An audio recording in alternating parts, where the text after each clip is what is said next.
So you got out. What was life like for you going back to reality in the real It was world? crazy.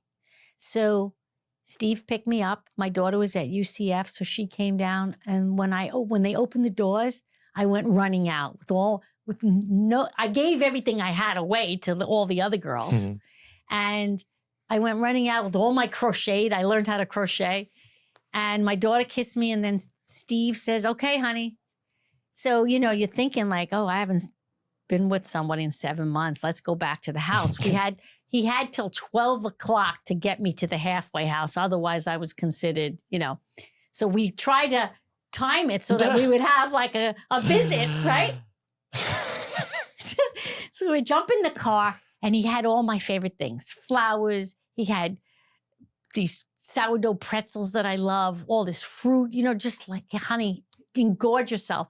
And we're pulling out, and all the girls at Unicor that were my friends, a lot of the Spanish mamas, they were out in a line waving to me. Oh. And like, there had to be 12 of them out there. I didn't have a camera. I couldn't take a picture. Yeah, you just have to remember it in your brain. And I cried, and he's like, yeah, Linda, you're leaving that behind. I go, yeah, but these were like my family for 7 months. We took care of each other, So he drove me back to the house, and my father's like, I'm coming over. I go, no, you got to give us like an hour. Well, I was all excited for this. And when I got there, it was nothing like I expected. I had lost a ton of weight. I lost 15 pounds in that place. And I didn't have 15 pounds to lose. And I remember Steve undressing me, and I was so conscious of,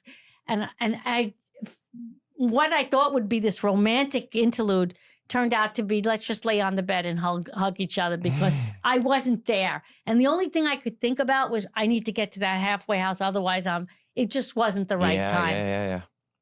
So my father comes, and I go visit my mom, who was really not doing well. And they drive me to Dania Beach, to this halfway house. And there's 50 residents in this halfway house, and 45 are men, scary looking men, big. And my father and Steve look at each other like, oh my God, we're leaving her here. So there were like 5 women in the whole place. Mm-hmm. So the halfway house comes on with its own set of problems. I now had a cell phone. Mm-hmm. I had to get a job. You have to give 20% of your job earnings back to the halfway house to support it. You have to clean the halfway